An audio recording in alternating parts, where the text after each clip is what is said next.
የጌታ ጸጋና ሰላም ይብዛላችሁ። እንዴት አደራችሁ? ሁሉ ሰላም ነው? ከኔ ጋራ ከጌታ ምሕረትና ቸርነት የተነሳ ሁሉ ሰላም፣ ሁሉ መልካም ነው። ጌታ ስሙ ለዘላለም ይባረክ። በያለንበት ስፍራ ሰላሙን ያብዛልን። ጌታ ይባረክ። ዛሬም በጌታ እርዳታ ወደ ሮሜ ሰዎች ምዕራፍ 10 ላይ ደርሰናል።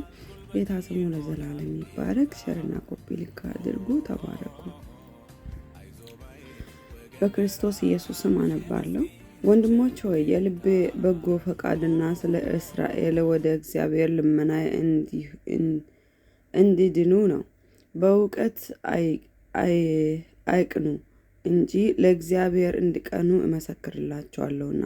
የእግዚአብሔርን ጽድቅ ሳያውቁ የራሳቸውንም ጽድቅ ሊያቆሙ ሲፈልጉ ለእግዚአብሔር ጽድቅ አልተገዙም። የሚያምኑ ሁሉ ይጸድቁ ዘንድ ክርስቶስ የሕግ ፍጻሜ ነውና። ሙሴ ከሕግ የሆነውን ጽድቅ የሚያደርገው ሰው በእርሱ በሕይወት እንዲኖር ጽፏልና። ከእምነት የሆነ ጽድቅ ግን እንዲህ ይላል፣ በልብ ማን ወደ ሰማይ ይወጣል አትበል፣ ይህ ክርስቶስን ለማውረድ ነው። ወይም በልብ ወደ ጥልቁ ማን ይወርዳል አትበል፣ ይህ ክርስቶስን ከሙታን ለማውጣት ነው።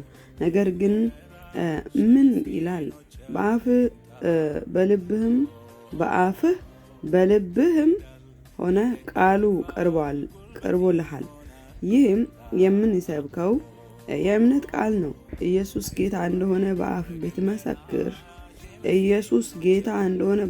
ብትመሰክር እግዚአብሔርም ከሙታን እንዳስነሳው በልብህ ብታምን ትድናለህ። ሰው በልቡ አምኖ ይጸድቃልና በአፉም መስክሮ ይድናል። መጽሐፍ በእርሱ የሚያምን ሁሉ አያፍርም ይላልና። በአይሁዳዊ በግሪክ ሰው መካከል ልዩነት የለምና አንዱ ጌታ የሁሉ ጌታ ነውና ለሚጠሩትም ሁሉ ባለጠጋ ነው። የጌታን ስም የሚጠራ ሁሉ ይድናልና። እንግዲህ ያላመኑበትን እንዴት አድርጎ ይጠሩታል? ባልሰሙትስ እንዴት ያምናሉ? ያለ ሰባኪ እንዴት ይሰማሉ?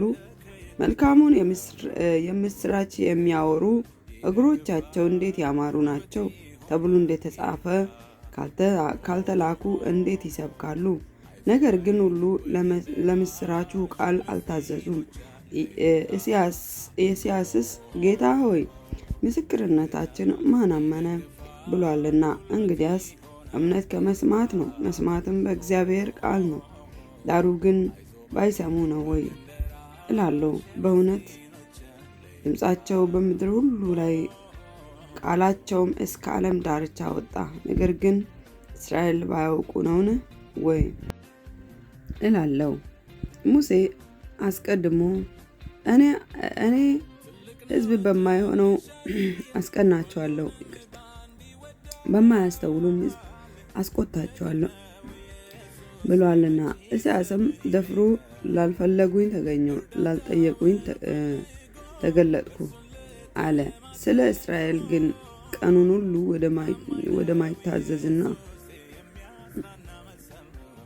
ወደማይታዘዝና ወደሚቃወም ሕዝብ እጆቹን ዘረጋሁ ይላል። ጌታ ኢየሱስ ስሙ ይባል።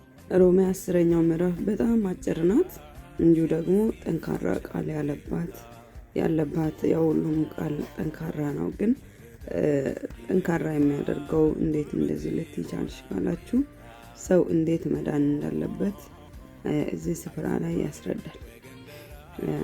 መጽሐፍ በእርሱ የሚያምን ሁሉ አያፍርም ይላልና። በክርስቶስ ኢየሱስ የሚያምን አያፍርም። አሜን። በክርስቶስ ኢየሱስ የሚያምን ሰው ማንም ቢሆን አያፍርም። ጌታ ኢየሱስ ምንድነው ያለው? እንዲሁ ደግሞ በአፍህ ብትመሰክር ኢየሱስ ጌታ እንደሆነ በአፍህ ብትመሰክር እግዚአብሔርን ከሙታን እንዳስነሳው በልብ ብታመን ትድናለህ ይላል።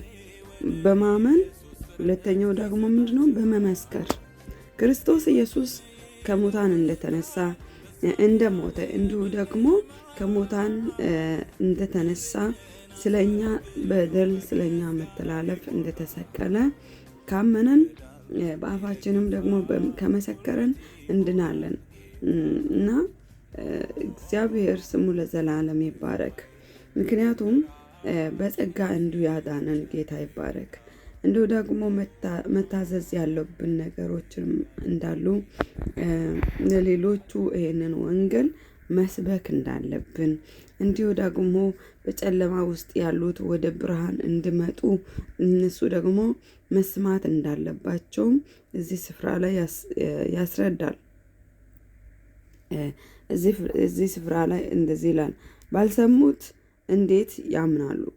ያለ ሰባኪስ እንዴት ይሰማሉ? ይላል እና ካልሰሙት ወንጌል ወደ ጌታ ሊመጡ ሰዎች አይችሉም። ስለዚህ እኛ ምን ማድረግ አለብን? ለሰዎቹ ስለ ወንጌልን መስበክ እንዳለብን ያስረዳል እዚህ ስፍራ ላይ እና እንዲሁ ደግሞ ክርስቶስ ኢየሱስን በማመን እንደሚዳን ኢየሱስን ማመን አይድንም እና ስለዚህ በልባችን ማመን እንዲሁ ደግሞ በአፋችን መመስከር እንዳለብን አጥብቆ ያስረዳል እዚህ ስፍራ ላይ። ጌታ ኢየሱስ ስሙ ለዘላለም ይባረክ። ቀናችሁ ብሩክ ይሁን። ጌታ መልካም ነው።